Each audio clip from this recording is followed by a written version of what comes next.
Tem uma frase do Victor Gordoa que diz: a nossa imagem vive na cabeça das pessoas. Então são elas que definem quem a gente é, através do que elas estão vendo. Como é que uma pessoa pode definir quem eu sou através do que ela está vendo? Se tu não sabe por onde começar, tu não tem ideia de como fazer para reprogramar tua mente para o sucesso, ele diz: comece pelas suas roupas.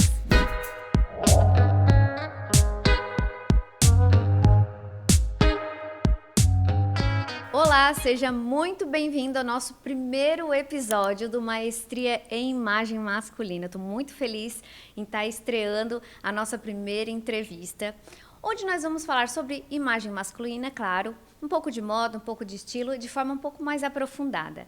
E hoje eu trouxe um super convidado, não poderia ser diferente, o nosso primeiro convidado ser o nosso primeiro laboratório, meu primeiro case de sucesso, que é o meu marido e parceiro, Carlos Eduardo. Ele está aqui. Ele é um pouco tímido, mas ele me prometeu que vai se soltar, vai falar um pouco mais sobre a experiência dele e também sobre o tema de hoje. O tema de hoje vai ser imagem e autoimagem. Qual é a diferença entre os dois e por que é tão importante eles estarem alinhados? Vou deixar de se apresentar um pouquinho, marido, para quem não te conhece. Obrigado pelo convite. Então, é um prazer ser o teu primeiro case de sucesso, né? Que realmente mudou drasticamente a minha imagem, né? Quando tu fez a consultoria comigo, realmente eu senti o impacto, né? Vamos acabar falando disso aqui. Então, eu sou advogado, né? Sou formado também, tenho formação em PNL, já atuo há 20 anos como advogado e também estudo essas coisas de desenvolvimento pessoal, então estudo muito essa questão de autoimagem, de tudo que é relacionado à mente, né, também. Uhum. Então, acho que a gente pode agregar essa questão como o externo afeta o interno, né? Com certeza. O que sempre me chamou a atenção, e eu digo que o Carlos é o meu parceiro porque ele me ajuda muito nessas... Como ele gosta de ler muito, ele sempre traz algumas referências que ele encontra nos livros que ele lê, né? E um dos primeiros foi o Napoleão Hill, A Lei do Triunfo, que ele disse, olha, tem um capítulo aqui que ele fala sobre psicologia do vestuário. E assim ele foi trazendo alguns livros, algumas literaturas, não sei se é assim que a gente pode chamar, várias. E isso foi me dando embasamento científico, teórico, onde eu pude ver que realmente essa questão da psicologia da roupa, ela influencia, impacta profundamente as pessoas e quem nos observa também. Então, ele sempre preocupado em trazer cada vez mais esses embasamentos, porque como eu trabalho com o público masculino, querendo ou não, o homem é um pouco mais cético a respeito disso, acha que roupa tem a ver só com moda, tem a ver só com parecer, né, se exibir, enfim. E a gente descobre, quando a gente começa a estudar psicologia do vestuário, que não, é algo muito aprofundado, que existem estudos, existem evidências científicas que comprovam essa relação da roupa com como tu se comporta, como você se vê, como é a tua autoimagem, como as pessoas te enxergam. Sim, porque o homem, em geral, ele vê a roupa como uma coisa assim, sem muita utilidade, né? Sim. Vou botar qualquer roupa, tanto faz. E, na verdade, a roupa ela tem bastante impacto. Não é à toa que qualquer curso de vendas, livro de desenvolvimento pessoal, qualquer um desses, eles já afetam eles já falam sempre sobre imagem. Então, sempre tem um capítulo, uma página, alguma coisa relacionada à roupa, ao vestuário. Então, para demonstrar a importância disso, né? Exato. Que não é uma futilidade, vamos botar assim. Uhum. Porque a roupa não é só para o cara se cobrir. Não. E nem relacionada ao conforto ela está. Ela está relacionada realmente à imagem, né? É a imagem como que você tu quer tá se sentir, né? Exatamente. E como você quer se projetar para as pessoas. Exato. E eu percebi que os homens demoraram um pouco, alguns homens, né, a descobrir a roupa como ferramenta, porque sempre existiu essa questão da futilidade, né? Que, isso é coisa de mulher, se preocupar com a roupa, se preocupar com a minha pele, meu cabelo, meus cuidados pessoais, é coisa de mulher. E hoje em dia, como está bem difundido essa questão do desenvolvimento pessoal, né, das vendas, da imagem por conta das redes sociais, a gente percebe que o homem percebeu, né, que, eu acho que eu preciso me olhar mais. Então, para a gente aprofundar um pouco mais, Carlos... ai, meu Deus, chamando ele de Carlos. Vamos aprofundar um pouquinho mais. Então, imagem e autoimagem. Com o teu olhar e o teu conhecimento, quais são as principais diferenças que tu vê entre os dois? Eu acho assim, ó, primeiro, tu como especialista poderia definir o que é imagem. Daí eu falo de autoimagem. Tá. Então vamos lá. A imagem para mim é aquilo que você vê, a percepção que as pessoas têm de você. Né? Tem uma frase do Victor Gordoa que diz: a nossa imagem vive na cabeça das pessoas. Então são elas que definem quem a gente é, através do que elas estão vendo. Né? E eu achei muito impactante essa frase, porque, nossa, como assim, né? Eu sou o que eu sei que eu sou, que eu tenho certeza que eu sou. Como é que uma pessoa pode definir quem eu sou através do que ela está vendo? Né? E é algo muito real, porque influencia mesmo. Se a gente vê uma pessoa andando mal vestida, com um andar meio estranho e uma cabeça meio baixa, a gente fica já em alerta. Querendo ou não, isso é inerente ao nosso, né, é um mecanismo de defesa. Então, influencia muito, né? Então, imagem é isso, é aquilo que você vê e a percepção que você tem daquilo que você está olhando, né? Se tu tem uma sensação boa, se tu tem uma sensação ruim, né? Então, eu estou olhando para o Carlos, o que é que vem na minha mente? Qual é a percepção que eu tenho dele? Ah, vestido dessa forma, eu percebo que ele parece um homem maduro, um homem responsável, que tem uma profissão importante, né? Uma pessoa distinta. Então, essa é a percepção que eu tenho. Antes, se eu tivesse o antes da consultoria, qual era a percepção que eu teria? Ah, tá, eu estou vendo ele ali na mesa, no outro lado, me atendendo como advogado. Mas eu pensaria, nossa, ele deve estar no início da carreira dele, né? Não tem muitos clientes, não tem muita grana. Não deve ganhar muito processo. Então, essa é a minha percepção da tua imagem. Então, para mim, isso seria imagem. Perfeito. E a autoimagem é tudo isso, só que para dentro, né? Porque a autoimagem é aquilo que tu pensa a respeito de si mesmo, é como você se vê. Né? É diferente de autoestima. Autoestima é como você se sente. A autoimagem, ela vem primeiro. Então, por exemplo, tu se vê como uma pessoa de sucesso ou tu se vê como uma pessoa, não digo nem sem sucesso, mas uma pessoa qualquer? A partir do momento que tu começa a se enxergar como alguém de sucesso, aí vai mudar a forma como você age, a forma como você responde aos outros, as decisões que você toma, tudo relacionado à autoimagem. E quando você muda a autoimagem, você muda a tua autoestima porque você vai se sentir diferente a respeito daquilo. Então, é engraçado que a autoimagem, ela é interna. Tu vai criando isso a respeito da tua vivência. Lógico que a autoimagem, a gente fala imagem, mas a autoimagem em si, ela não é necessariamente uma visão, né? Ela é um apanhado de várias coisas. Sim, então, das experiências que tu teve de na vida. Das coisas que já te falaram, né, que os teus pais te falaram, que as pessoas que tu conhece te falaram. Que foram formando crenças. Sim, e que você mesmo pensou a seu respeito, né? Então, só que daí quando tu começa a mudar a tua imagem, a tua autoimagem ela é influenciada, porque tu se olha no espelho também, as pessoas começam a te tratar diferente porque elas estão vendo outra coisa em você. Sim. E aí você começa a mudar a sua autoimagem, né? Então, automaticamente, essa tua autoimagem ela começa a melhorar a esse respeito. Ou piorar se tu tá Exato. sendo desleixado com a tua imagem, vamos botar Sim. assim. Porque, naturalmente, a pessoa não tem cuidado com a pele. Aí, quando se olha no espelho, o rosto está todo escamado, está todo vermelho, está tudo coisa. É natural que a pessoa se sinta mal. Exato. Vai sair na rua, já não se sente com aquela postura de, vou conversar com as pessoas. Por quê? Sente um pouco de vergonha. Sente vergonha. Então, a imagem que a pessoa transmite já é uma imagem ruim. Mas a autoimagem é 10 vezes pior. Porque a pessoa acaba se cobrando, né? Isso reflete, então, né? Aí no final a pessoa começa a dizer, eu acho que eu não valho nada, eu acho que não vou conseguir impactar ninguém, eu acho melhor esse salário aqui que eu estou ganhando já está bom, eu não vou pedir aumento, ou eu não vou procurar um outro emprego, ou eu acho que ninguém vai querer comprar de mim, e assim vai, né? Sim, e tem uma frase que o Bob Proctor fala no vídeo que a gente já assistiu no YouTube, a imagem do vencedor. Né? Se tu não sabe por onde começar, tu não tem ideia de como fazer para reprogramar tua mente para o sucesso, ele diz, comece pelas suas roupas. Justamente por isso, porque quando tu começa a se vestir como tu já tivesse sucesso, quando eu tiver sucesso, que roupas que eu vou usar, quais combinações que eu vou fazer, como é que eu vou me sentir? Se você começar a se vestir de uma forma como se já tivesse sucesso, automaticamente começa a vir, né? Essa questão que tu falou, tá bem arrumado, sai na rua, as pessoas começam a perceber. nossa, quem será que é? Essa pessoa é interessante ou não, né? É uma imagem agradável ou não. Então, ele fala muito a respeito disso, sobre autoimagem, né? De como você Sim, se vê. claro, é a maneira mais fácil de tu começar a trabalhar a autoimagem. Porque a autoimagem é uma construção que tu fez a vida toda. Tá todo dia trabalhando nela. Sim, Então, como é que tu pode mudar isso? Não vai ser sentando um belo dia e dizendo assim, eu sou outra pessoa. Não, tu tens que é começar aos poucos, aos né? poucos a criar novos hábitos, a ter pequenas conquistas que Exato. vão dizer assim, realmente eu não sou tão preguiçoso. Realmente eu consigo manter a minha dieta. Realmente eu acho que eu sou competente no meu trabalho. Tu vai Exato. conquistando isso e tu vai mudando tua autoimagem.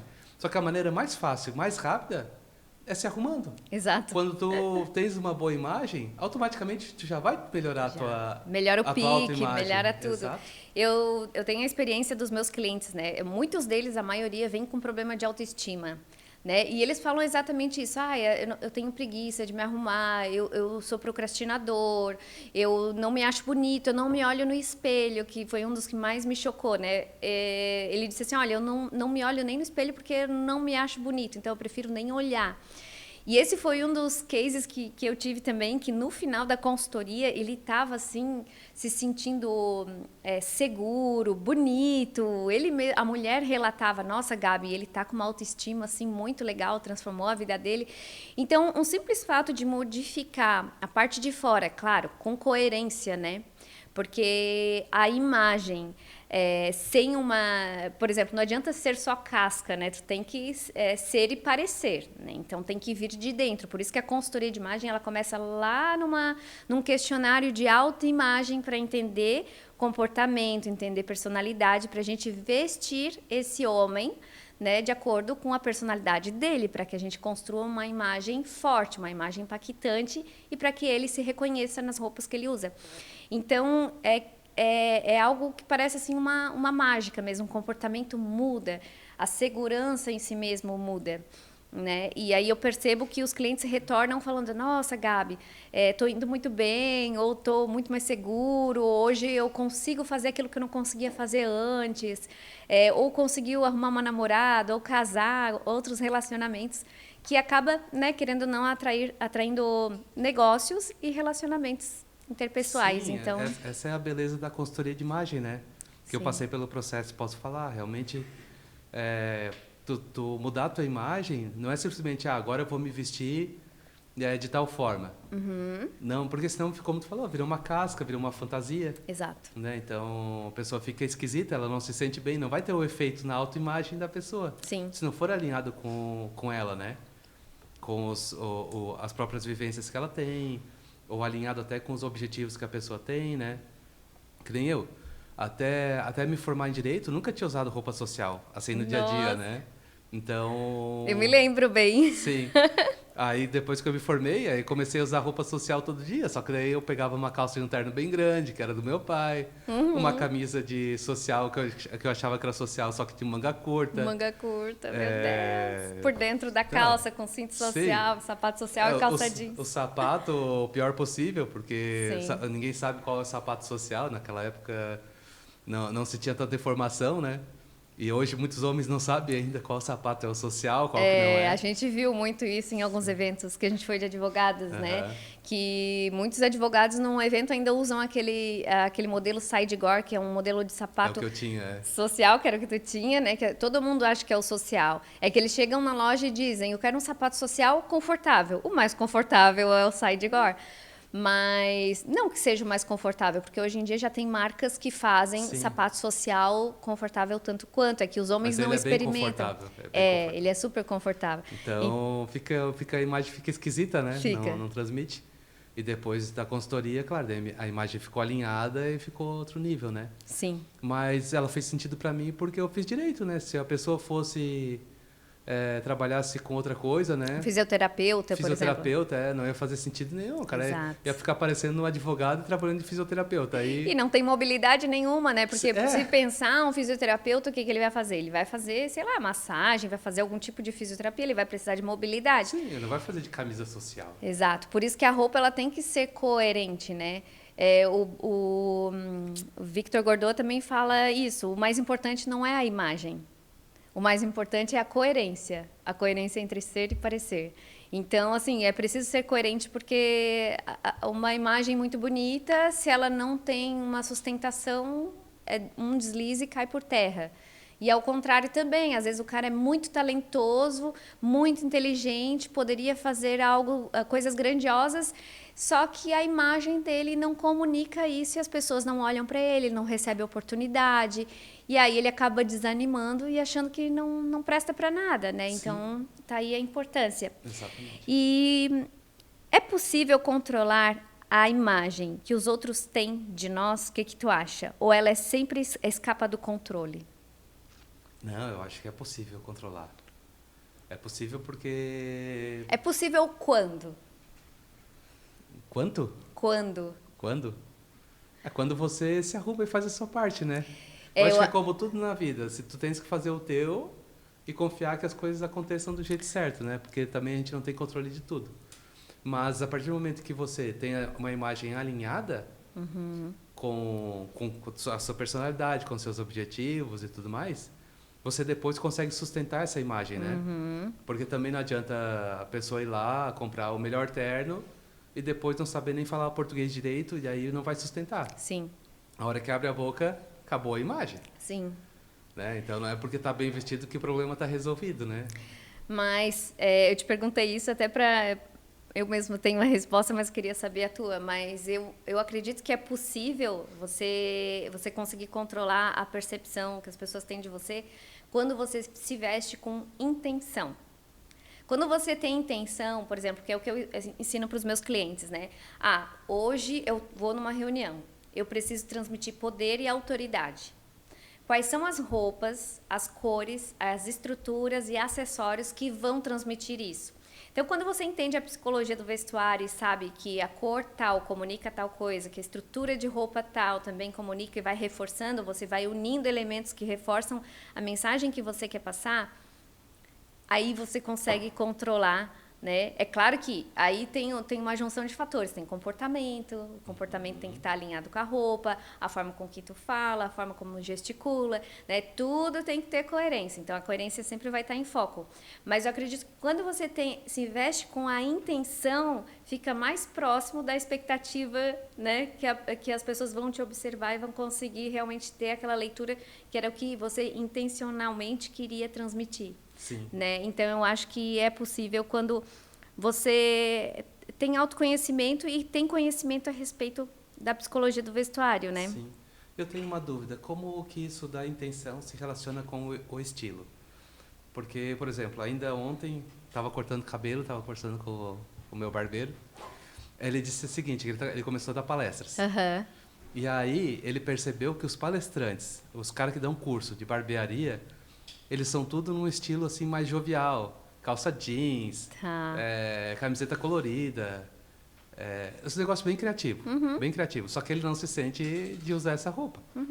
E eu disse para ele assim, olha, ele usa só preto, com a correntinha aqui, com o crucifixo. E aí eu disse para ele assim, olha, eu acho que o estilo que tu tens hoje, tu gosta de usar essa roupa que tu tá usando aqui? Ele disse, não, eu gosto e tal. Eu disse, acho que esse estilo aqui é mais massa do que o outro estilo que... Seria um estilo mais minimalista, digamos assim. Mais básico dele.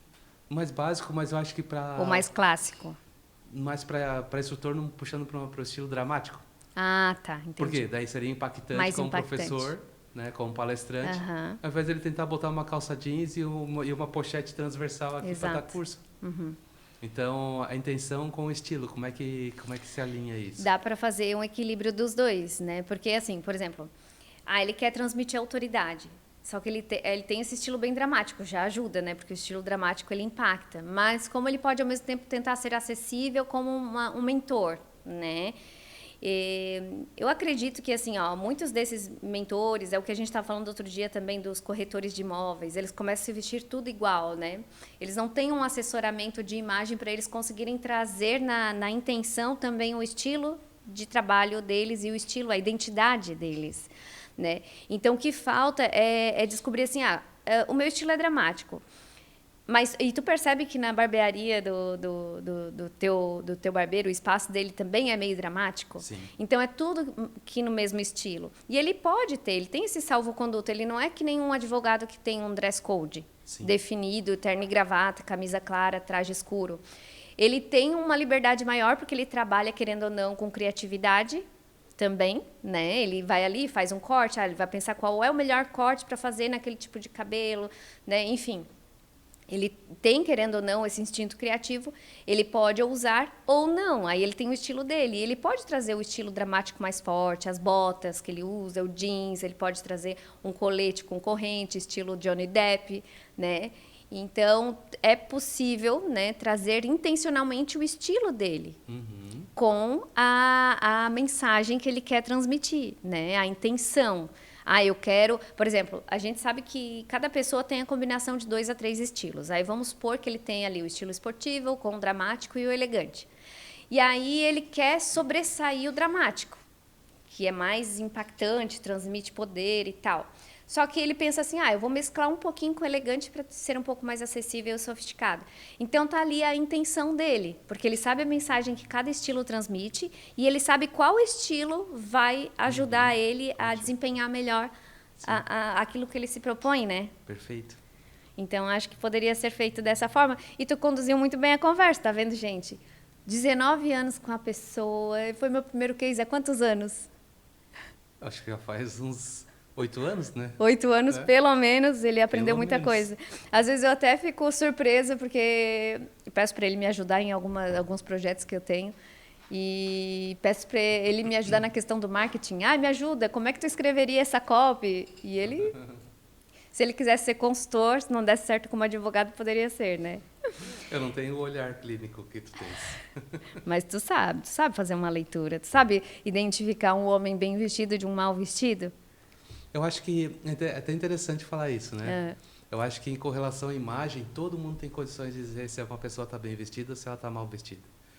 Qualquer pessoa, até como tu falou antes, a gente tem reações pré-programadas para até determinadas imagens que a gente vê, né? Sim. Então a gente vê uma pessoa que está numa condição de rua, por exemplo, né, maltrapilho e tal. Existe uma imagem pré-determinada para aquilo ali que pode nos afetar e gerar algum tipo de atitude, né? Uhum. Mas quando tu vê uma pessoa bem vestida, tu também consegue dizer, essa pessoa está bem vestida. A questão é, quem não tem o treinamento não sabe dizer por que aquela pessoa está bem vestida ou por que aquela pessoa está mal vestida. Não sabe que poderia melhorar, né? Quais são os detalhes, né? Porque é difícil tu conseguir dizer assim, essa pessoa está bem vestida porque está usando isso aqui, aquilo. Porque necessariamente não é a roupa. Não. Não é, não é o tipo de roupa, não é a marca da roupa. A pessoa pode estar bem vestida com calça jeans e camiseta. Com terno, com vestido, no caso da mulher. O que manda muito em dizer se está bem vestido ou não é a questão da adequação, se está bem vestido para o local, para o ambiente. E também eu falo muito da questão do caimento da roupa e da coerência com a personalidade. Então, se tu consegue unir esses 3 pontos, tu está bem vestido. Se está bem vestido para a ocasião, se está bem vestido de acordo com o teu estilo, se está vestido de acordo com os teus objetivos. E dá para unir tudo isso, né? Porque, por exemplo, eu sou um cara do estilo esportivo e vou num casamento ou numa formatura que pede traje social. De que forma eu posso incluir, né, o meu estilo usando um terno? Né? Agora a gente sabe que tem os trajes aí com tecidos tecnológicos, de malha e tal. Ele pode comprar um traje de malha que vai ficar alinhado e vai se sentir confortável. Aí ele pode botar uma meia colorida, um relógio mais esportivo. Então, ali nesses detalhes, ele já consegue trazer um pouco, né, do estilo dele sem se sentir muito amarrado. Ao invés de sapato, ele bota uma bota mais social. Então, ele está adequado, está dentro do estilo dele e trazendo um pouco de intenção também de mostrar que está alinhado e está social, né?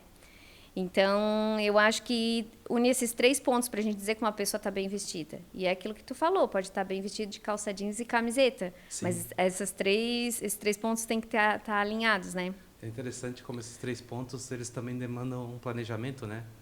A pessoa tem que pensar sobre isso, né? Porque a adequação, é engraçado, a adequação também parece óbvio, mas não é. Principalmente se tu vai para uma ocasião. Os homens têm muita dificuldade. Tem muita dificuldade. Será que eu vou estar bem vestido para essa ocasião ou não? Na verdade, assim, 95% dos homens que não passam, 95% dos homens vamos dizer assim, 100% dos homens que não passaram pela consultoria têm essa dificuldade, né? Sim, sim. De dizer, a menos que o cara seja um estudioso por conta própria, né? É verdade. Tem homens que gostam também de pesquisar essas coisas e está cada vez mais em alta mesmo. Mas para conseguir identificar se vai estar adequadamente vestido para cada ocasião, eu não me refiro nem à questão de uma festa. Uma festa, às vezes, vem escrito no convite, né? Sim. Mas tu vai para uma reunião. Aí tu vai saber se está bem vestido para aquela reunião. Tem que saber quem vai estar lá, onde é que vai ser. Qual é a pauta da reunião? Se é algo mais sério. Às vezes é uma reunião de executivos. Só que vai ser num restaurante. Ao meio-dia, na praia. Aí tu sabe se tu vai de terno, se tu vai de coisa, né? Exato, exato. Então é muito difícil. Tem algumas coisas que a linha é meio tênue, né? Por isso que eu sempre digo para os meus clientes, na dúvida, pergunta para quem está organizando. Né? Vou num almoço, num restaurante, na praia com executivos. Né? Quem é que está organizando? Posso ir, de repente, com uma camisa de linho, uma bermuda, um chinelo, ou não, tem que ir de calçados fechados e de calça, né? Porque aí tu consegue mais ou menos se adequar ao ambiente que tu vai. Quando tem a dúvida, tem que perguntar. O pior é que quando vem no convite ali, traje social, e aí, como a gente foi numa festa que pedia esse dress code, eu acho que 80% dos homens estavam vestindo esporte fino, ao invés do social. Porque o social a gente sabe que entra gravata. Sim. E tinha muitos homens sem gravata, sem blazer, com calça de sarja, né? Mas esse evento, né, que a gente foi, eu fui junto e aí estava escrito no convite, traje social, mas se tu entrasse em contato, eles diziam que podia ir com qualquer roupa. Eu entrei em contato, traje social, gravata, né? E ela disse, não, se quiser vir sem gravata, não tem problema. Então, acaba que deixa solto, fica confuso mesmo, né? Aí tinha um monte de gente com gravata, um monte de gente sem gravata. Aí quem tá com gravata se sente deslocado, quem tá sem gravata se sente deslocado. Sim, todo mundo fica na dúvida. E voltando ao assunto de imagem e autoimagem, existem duas histórias que eu gosto muito, que é a própria história do Napoleão Hill, que eu já contei milhões de vezes, e a história do Barnes. Né? Acho que... Eu não sei qual história é mais impactante. Qual que tu acha mais impactante pra gente começar a contar aqui? Eu acho a do Napoleão Hill mesmo, né? Né? Porque ele foi mais ousado. O Barnes, ele entendeu a questão da imagem e ele se preparou, né? Sim, então... ele já sabia do poder da imagem quando ele ainda era mulambo, só que ele não tinha grana, né? Mas eu acho muito legal a gente contar um resuminho dos dois só para vocês, para a gente conseguir explanar mais essa questão da imagem e autoimagem e o impacto que tem, né? Sim. Quer começar a contar? Eu conto a do Napoleão, tu conta a do Barnes, então. Tu conta do Barnes, eu conto do Napoleão Hill. Tá, vamos lá. A gente vai ajudando um ao outro. Tá. A história do Napoleão Hill é muito legal, porque o Napoleão Hill escreveu A Lei do Triunfo e tantos outros livros de sucesso sobre desenvolvimento pessoal. E após a guerra, ele tinha perdido tudo. Todas as pessoas tinham perdido tudo, né? E ele queria recomeçar.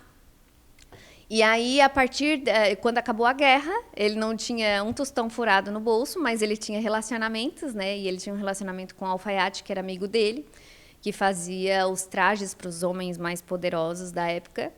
E ele pediu para basicamente fazer esses trajes fiado para ele, mas quando ele pudesse, ele disse que ia conseguir, ele voltaria ali para pagar os trajes. Seria como se fosse trajes hoje de R$10.000 cada um. Trajes caríssimos. Feito com os melhores tecidos. E depois disso, ele encomendou 2, eu acho, com esse alfaiate, né? Se não me engano, foi 2 ou 3. E depois ele foi na loja e comprou mais 3 trajes dos mais... não tão sofisticados, bons, mas... Seriam trajes hoje de R$3.000 cada um. Isso. Comprou as melhores gravatas, camisas. Só que ele não fez isso sem pensar, né? Ele já fez com intenção. Olha, a gente já tem aí a questão da intenção, Ou seja, ele voltou da guerra, né? A Primeira Guerra Mundial. Ele voltou, ele estava falido porque ele tinha um negócio, ele teve que abandonar o negócio dele, que ele já escrevia coisas de autoajuda, digamos assim. Ele era jornalista, né? Ele fazia entrevistas. E ele tinha, basicamente, uma revista, vamos botar assim.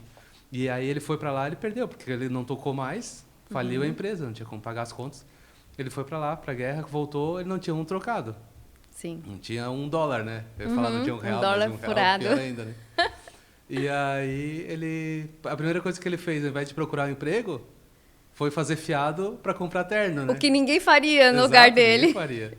Ele diz até no livro, né? Me chamariam de louco, uma pessoa sem condições, sem dinheiro nenhum, com uma dívida de, não sei, 500 e poucos dólares. Ele fez na loja, né? É. Então, mas ele tinha intenção, né? O que que ele pensou? Eu vou usar a psicologia do vestuário. Ele pensou exatamente isso. A estratégia dele era usar a psicologia do vestuário para atrair o sucesso, né? Ele mesmo conta nessa parte do livro. Então, a intenção de ter comprado as roupas, ele já tinha estratégia de onde ele ia passar todos os dias, onde ele ia tomar Quem o era a café, pessoa que ele queria quem era a pessoa que ele queria atrair para fazer negócio. E aí, todos os dias, no mesmo horário, ele passava na mesma rua, sentava no mesmo café, né? Aham. E tomava seu café e ia embora. Até que ele chamou a atenção de um editor Então, é o editor de uma... O De uma dono de uma revista. editora, vamos botar É. assim. E a ideia do Napoleão Hill era editar a revista dele, A Regra de Ouro, novamente. Ou uma nova edição e tal. E aí... Ele precisava de um investidor, porque Sim, não ele era precisava barato. de uma gráfica, né? É. Alguém que lançasse a revista para Sim. ele. E aí ele tomava café, já conhecia, eu sabia que era o cara, ele tomava café e sempre cruzava com o cara, cumprimentava. Sempre. Dizia, bom dia e tal. E passava, o cara respondia, bom dia. E aí teve um dia que o Napoleão Hill disse assim, vou chamar a atenção desse cara. E passou sem cumprimentar. Sem cumprimentar. Aí o cara chamou ele e disse, peraí, não vai me dar oi hoje e tal. Aí ele disse, tá, tudo bem contigo? Aí o cara disse, eu sempre te vejo por aqui, assim, tão bem vestido e tal, o que tu faz? Quem é que faz os teus ternos? Conversaram sobre os ternos primeiro, foi até o gancho da conversa. Isso. E aí o dono da editora perguntou pro Napoleão Hill, o que tu faz? Aí o Napoleão Hill falou da revista, aí o cara disse, não, deixa que eu quero lançar a tua revista na minha editora, já ganhou um cara ali, né? Sim. A imagem do Napoleão Hill chamou tanta atenção todos os dias, com traje diferente, com uma postura segura, Sim. né, já sabendo o que queria. Então, acabou que ele chamou a atenção desse editor, que se interessou muito por ele disse que era escritor, ele disse, não, eu quero lançar a tua revista. E na hora ali ele conseguiu conquistar um dos primeiros objetivos dele, que era lançar a revista dele, que o investimento que ele falou ali era muito alto para ele conseguir sozinho, levaria anos. Sim, na verdade assim, naquela época tu tinha que ter uma editora. Sim. Não teria como fazer de outra maneira. Sozinho. Só se alguém topasse editar. Uhum. É que nem uma banda, tinha que ter uma gravadora para poder lançar um disco. Exato. E aí ele conseguiu esse editor e a revista foi um sucesso, né? Que legal.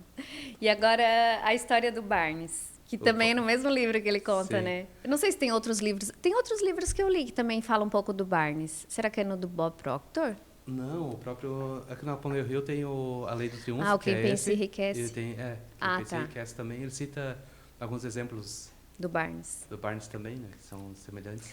Do... Que o Barnes é o que foi trabalhar com Thomas Edison, né? Isso, Thomas Edison era aquele grande cientista, né? isso. E aí o Barnes queria... O sonho do Barnes era trabalhar com o Thomas Com o Edison. Thomas Edison. E todo mundo achava ele louco. Jamais, era uma coisa bem distante. Como é que tu vai conseguir chegar no Thomas Edison? E era o sonho que ele tinha. Eu quero Aí trabalhar o Barnes pegou ao de lado faxineiro dele. lá, se eu não me engano, né? Ele começou Foi. de baixo. Ele pegou um trem, não tinha dinheiro nem para pagar o trem, ele foi nos vagões ali de serviço, né? E aí ele chegou na empresa e pediu um emprego. Aí eles não tinham nenhuma outra vaga, a única vaga que tinha era de faxineiro, né? E eles, não, eu quero essa vaga de faxineiro. E ele todo mulambo, todo mal vestido, e ele ficava com muita vergonha, ele relata ali também. Até que ele começou, ele estava numa reunião, ele entrou, estava limpando a sala de reunião enquanto eles estavam em reunião, é isso? Isso mesmo. Estava a reunião do Thomas Edison com os diretores lá, e o Thomas Edison queria lançar um produto, que agora não me recordo qual é, que o Thomas Edison inventou vários dos eletrodomésticos, né? Sim. Não era um megafone? Era alguma coisa assim. Tá. E aí ninguém queria vender, todo mundo achou que era uma porcaria. Sim. E aí o Barnes disse, não, deixa que eu vendo. Depois que terminou a reunião, todos saíram, aí ele disse, né, olha, eu consigo vender isso para ti, né? E aí o Thomas Edison ficou surpreso, e aí eu não me lembro muito de desenrolar. Mas como o Barnes já estava cuidando da imagem, ele deu um voto de confiança. Isso. E aí o Barnes vendeu tanto que ele foi galgando e ele virou o presidente da empresa do Thomas Edison, né? Os melhores vendedores que a empresa dele tinha, né? Sim. Ele virou o presidente ali, tanto que ele vendeu tudo que ele podia vender ali dentro, né? E ele teve uma história com Napoleão Hill, né? O Barnes. Porque no livro ele fala assim, ó, que o Napoleão Hill pediu emprestado um dos ternos do Barnes, porque o Barnes tinha mais de 32 ternos. Quando o Napoleão Hill foi entrevistar o Barnes mostrou, né? É verdade. Ele tinha 32 ternos, porque era para ter mais do que um por dia, né? Mais do que um por dia. A história do Napoleão Hill foi porque esse livro, A Lei do Triunfo, Napoleão Hill escreveu entrevistando os homens que obtiveram mais sucesso na vida. Sim. E aí o Barnes era um deles. Sim. E aí ele via que o Barnes tinha muitos ternos, né? Uhum. Aí o Barnes disse, eu tenho 32 ternos. E o Napoleão Hill perguntou se ele não tinha nenhum terno ali que ele não usasse e tal, para dar, para emprestar. E ele disse que não tinha um terno sequer que ele não usasse ali no armário dele. Então, é bacana também a história do Barnes, né? Porque foi ao contrário do Napoleão Hill, né? O Napoleão Hill começou a se vestir para atrair o sucesso. Uhum. E o Barnes começou de baixo, com a própria imagem que ele tinha, mas ele foi procurando oportunidades. Exato. Foi muito mais difícil do Barnes, porque ele teve que pegar um trem, sem dinheiro para passagem, começar a trabalhar de faxineiro. Já o Napoleão Hill, não. O Napoleão Hill, sem dinheiro, foi lá, fez as compras dos trajes sem dinheiro, começou a ir para um café e se comportar como uma pessoa de sucesso. Mas, no final, tudo leva, né, à questão da imagem. Sim, com né? certeza. Muito legal essas histórias. Vamos lá, gente. Deixa eu ver o roteiro aqui. Que mais? O que acontece quando tem um desalinhamento entre a imagem e a autoimagem? O que acontece com a pessoa e com quem está vendo? Acho que é a questão da reputação, né, também. Sim, podia falar. Sem dúvida, a reputação. Mas eu penso assim, pensando internamente, né? Uhum. Autoimagem. Se a tua autoimagem está desalinhada com a tua imagem, com certeza vai afetar a tua autoestima. Sim. Né? Então, se a pessoa... Por exemplo, às vezes a pessoa tem até uma autoimagem muito boa. Só que se ela se vestiu mal, ou não se cuidou naquele dia, a autoestima dela vai lá para baixo. Uhum. Ela se sente muito mal.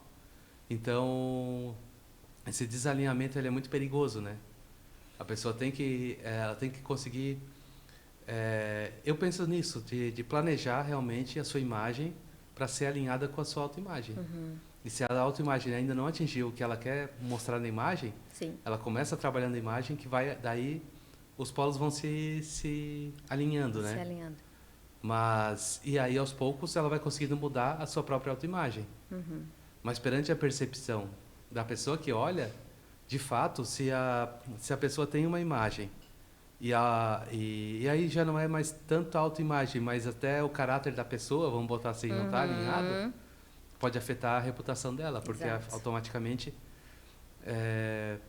a pessoa que está tendo contato, ela pode ter uma frustração com aquilo que ela está vendo. Uhum. E automaticamente diz, acho que essa pessoa não é confiável. Se ela se desaponta... Vem aqui, está todo arrumado, mas no fundo é um... Mal educado, uma coisa assim, aí já... aí é a questão da credibilidade que acaba afetando, né? Por exemplo, como tu falou assim, tô vendo o Carlos. A ideia que eu tenho do Carlos, sem o Carlos conversar comigo, um cara distinto, bem vestido, parece uma pessoa de sucesso. Aí o Carlos começa a falar comigo de uma forma mais brusca, mal educado, ele dá uns gritos, ele é brusco na forma de gesticular, ele é arrogante. Então, assim, toda a imagem dele cai por terra, eu vou me decepcionar com ele e a reputação dele cai. Né? Então, ele fica com uma má reputação.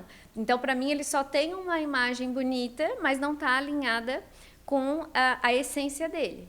Né? Por isso que é muito importante na consultoria de imagem, é extremamente fundamental fazer esse questionário de autoimagem para a gente conseguir alinhar esses pontos. Exato. Né? E o cliente fica bem ciente disso, de que ele precisa projetar uma coisa que está na essência dele também. Eu não tenho sucesso, mas eu tenho na minha essência o desejo de ter sucesso.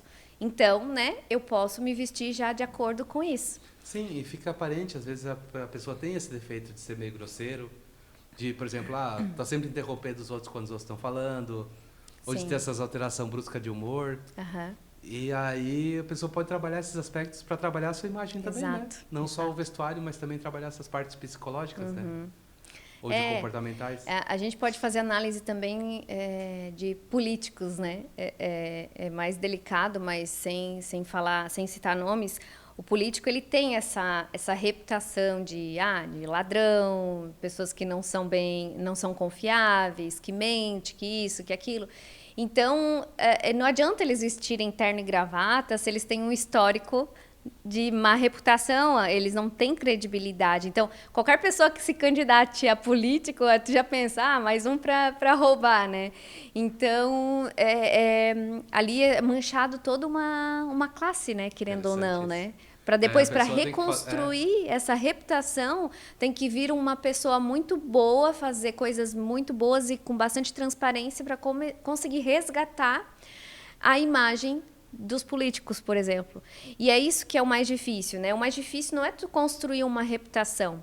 O mais difícil é quando a tua reputação é quebrada, quando você perde a credibilidade e conseguir resgatar isso. Sim. Né? Então, tem que tomar muito cuidado com isso também. Sobre isso tem também uma técnica de venda, né, que a gente estuda, que trabalha muito esse aspecto. De quando tu for se apresentar para alguém, tu não dizer a tua profissão. Uhum. Tu dizer o que tu faz. Então, por exemplo, tu diz assim, eu sou o Carlos, eu sou advogado. A pessoa já vai dizer assim, opa, advogado... Quais são os advogados que eu conheço? Já bota na caixinha do advogado. Caixinha de advogado. Quais são os advogados que eu conheço? O advogado que eu conheço é aquele advogado que deu golpe não sei quem. É aquele advogado que cobra caro. É aquele advogado que sabe... Aí a pessoa já bota o cara no chão, né? Uhum. Então... Ou às vezes diz assim, esse advogado aqui é advogado que eu conheço, advogado que cobra caro, por exemplo. Uhum. Aí a pessoa já vai dizer assim, mas eu acho que vai cobrar caro. Sim. Ou extorque, vamos dizer assim, que fica extorquindo. Então, o ideal não é dizer sou advogado. É dizer assim, meu nome é Carlos, eu atuo com direito previdenciário, eu faço a sua aposentadoria sem que você tenha burocracias para fazer. Aí já é outra coisa, a pessoa tem que começar a pensar. Ele trabalha com isso, ele faz aquilo, não vai encontrar mais ninguém na cabeça dele que faça a mesma coisa e ele possa botar no mesmo padrão. Por isso que tu tem que ter na ponta da língua, não o que tu é como profissão, mas qual é a transformação que tu gera para uma pessoa que te contrata, né? Exato. Então, é isso mesmo. E aí tu consegue transmitir isso na tua imagem também, né?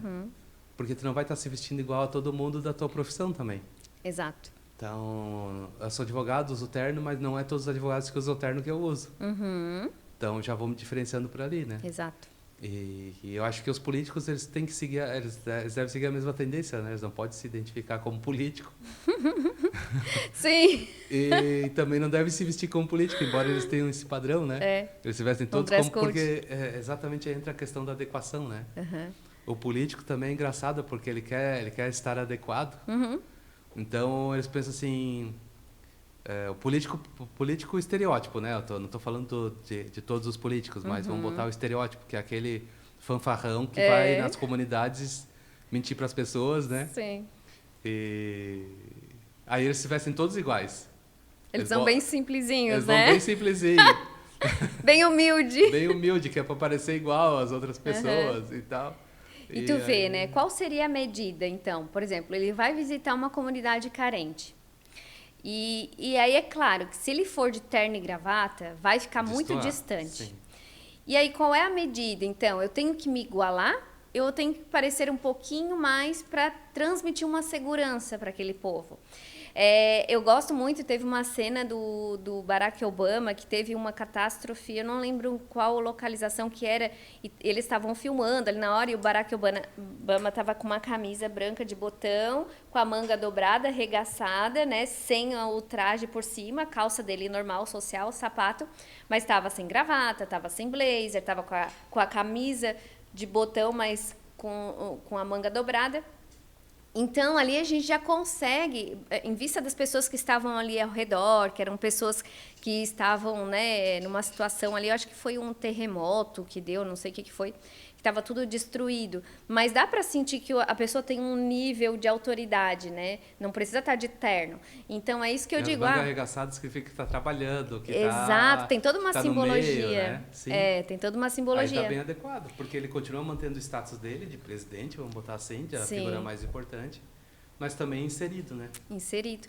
É isso que eu digo. Então, esses políticos, ao invés de tentar se igualar para pertencer, tem que ter se vestir de um nível um pouquinho maior para trazer a segurança. Até porque pro o público. político ele quer ser a liderança do povo, né? Ele Sim. quer ser o líder, tem que se destacar. Exatamente. Então é isso, acho que o papo foi muito bom, né? Já estamos nos encaminhando para o final. Deixa eu ver o que mais que a gente poderia. Tem mais alguma coisa que tu gostaria de pontuar sobre imagem e autoimagem? Não, acredito nesse aspecto mesmo que a autoimagem, ela define tudo que tu é capaz de fazer. Porque a pessoa que tem uma autoimagem de uma pessoa que não tem muito sucesso, ela não vai ter sucesso. Porque a autoimagem, ela é como a frequência que tu estabelece para ti. Ela vai ser tipo um termostato do ar-condicionado. Se tu está programado em 18 graus, quando tu atinge, por exemplo, vamos botar 18 graus. Está 18 graus.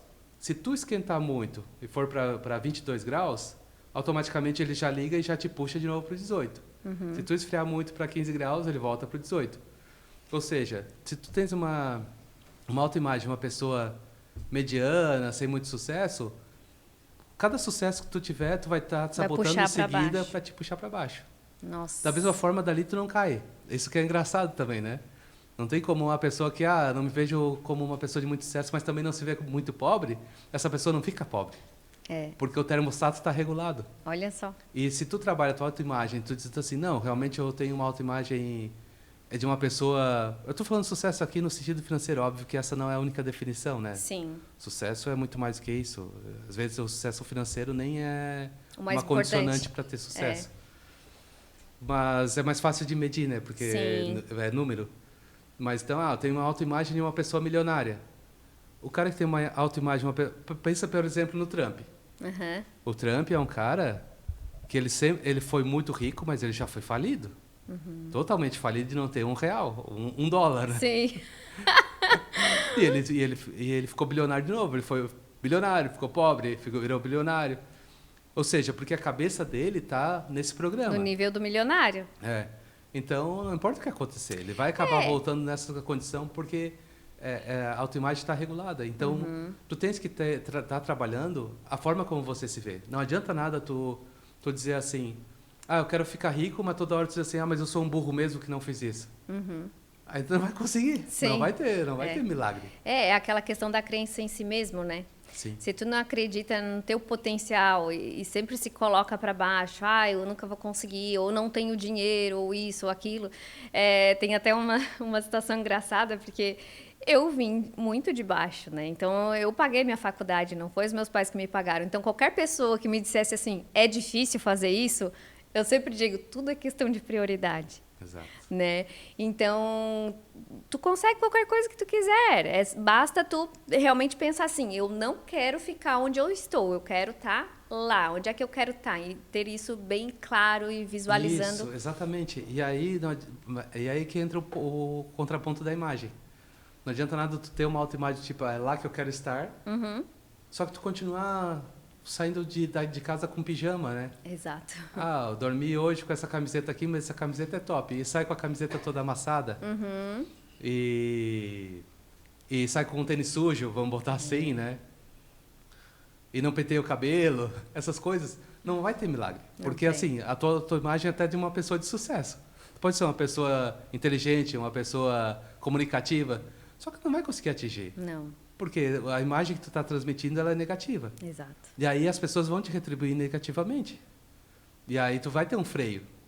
E aí vai chegar um certo ponto que tu vai olhar no espelho e vai dizer assim, mas eu acho que realmente eu não tenho condições. Ou aquela questão de vergonha, né? Eu vejo muita gente assim, mas será que se eu me vestir assim, eu não quero ficar muito superior aos outros? Porque eu já tive um cliente que era dono de uma empresa de cafés, de grãos de café. E ele exportava, né, para todos os lugares.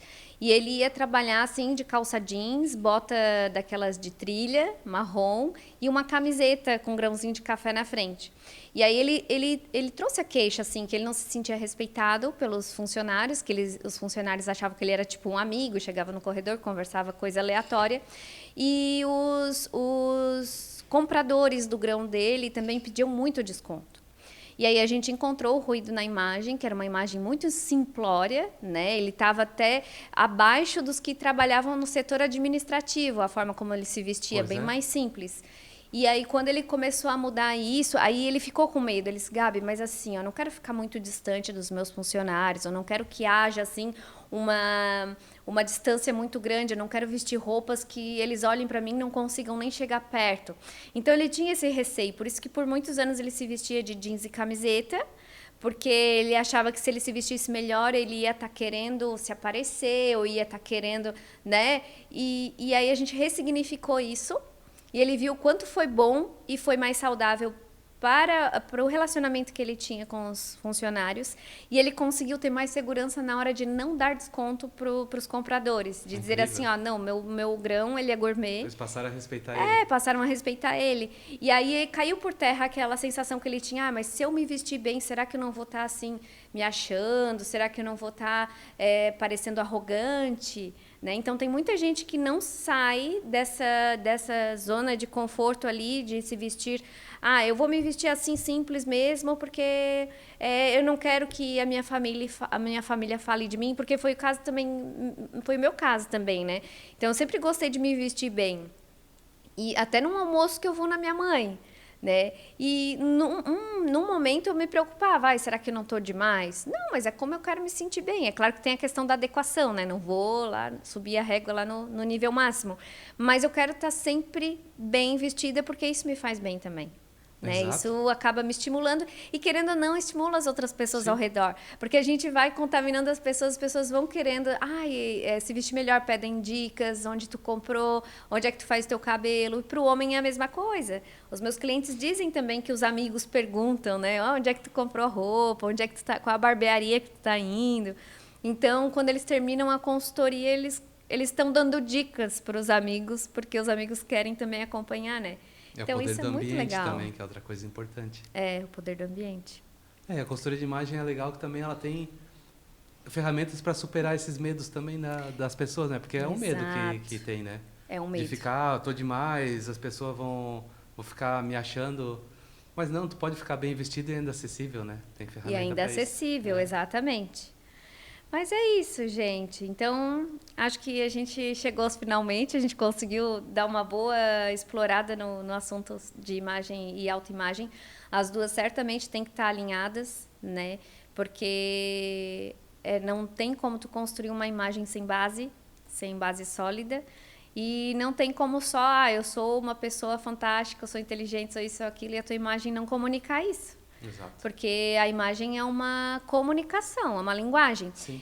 Fala sem você precisar verbalizar. E eu sempre digo que a imagem chega antes da fala. Então, antes de tu falar qualquer coisa, cumprimentar ou dar um oi ou um bom dia, a tua imagem já falou. Sempre. Por isso que é importante a intenção. Né? Com certeza. Então, assim, eu quero estar vestido de uma forma agradável para mim e para os outros, né? Não é só para os outros, é para eu me sentir bem também. Esse é o ponto que é o tema central do podcast. Você se veste, Sim. Vai impactar os outros, mas vai se impactar também, né? Vai, as pessoas têm que entender isso. Vai. Eu percebo assim, por exemplo, para os meus clientes, às vezes a gente traz uma rotina de cuidados com a pele, né? Do skincare, que a gente chama. Eles não gostam que chama de skincare. Rotina de cuidados pessoais. E aí, no início, eles falam, isso aí é frescura. Porque como é que eu vou passar tudo isso de produto? Aí eu disse, olha, vamos comprar um produto 2 em 1. A gente compra um sabonete para o rosto e um protetor com um hidratante junto. É só 2 produtos que tem que passar. Tanta coisa, meu Deus. E aí, quando vai passando o tempo, eles já acostumaram com aquilo ali. E eles não conseguem mais ficar sem o creme, sem protetor solar, sem lavar o rosto com o sabonete certo. Então, tudo é uma questão de hábito. Né? Hábitos que vão mexer na tua crença de merecimento, né? Eu faço isso porque eu mereço me cuidar e aí você vai evoluindo e vai fazendo cada vez mais coisas para si, porque uma das queixas que eu tenho dos clientes também é assim, eu passei a vida inteira cuidando da minha família, agora eu quero cuidar de mim. Então isso é muito legal. E se a gente for falar, por exemplo, a principal atitude de segurança que eles te falam num avião quando vai decolar, né? Primeiro põe a máscara em você para depois ajudar o outro. Por quê? Primeiro você tem que estar bem para conseguir ajudar os outros. É a mesma coisa a questão da imagem. Você tem que cuidar de você para você conseguir cuidar do outro. né? Então, acho que tudo é mais ou menos Perfeito. sobre isso, Exatamente. né? Então é isso, quero te agradecer, maridão, Obrigado por pelo estar aqui convite. comigo. Um prazer e uma honra. Ai, foi muito legal, é muito simbólico, assim, né? Sim. Porque tá comigo desde o início da minha carreira de consultoria de imagem e ele sempre topou tudo, né? Para que a gente tivesse, para que eu tivesse material para postar, para que, enfim, né? Eu sou consultora mulher, eu preciso de um modelo, querendo ou não, né? E o Cadu, querendo ou não, colhe alguns benefícios disso, né? Com certeza. Mas é isso aí, é uma parceria. Obrigada, amor. Obrigado E também. é isso, gente. Espero que vocês tenham gostado do nosso primeiro episódio. Podem curtir, compartilhar. Curtam, compartilhem e até o próximo podcast.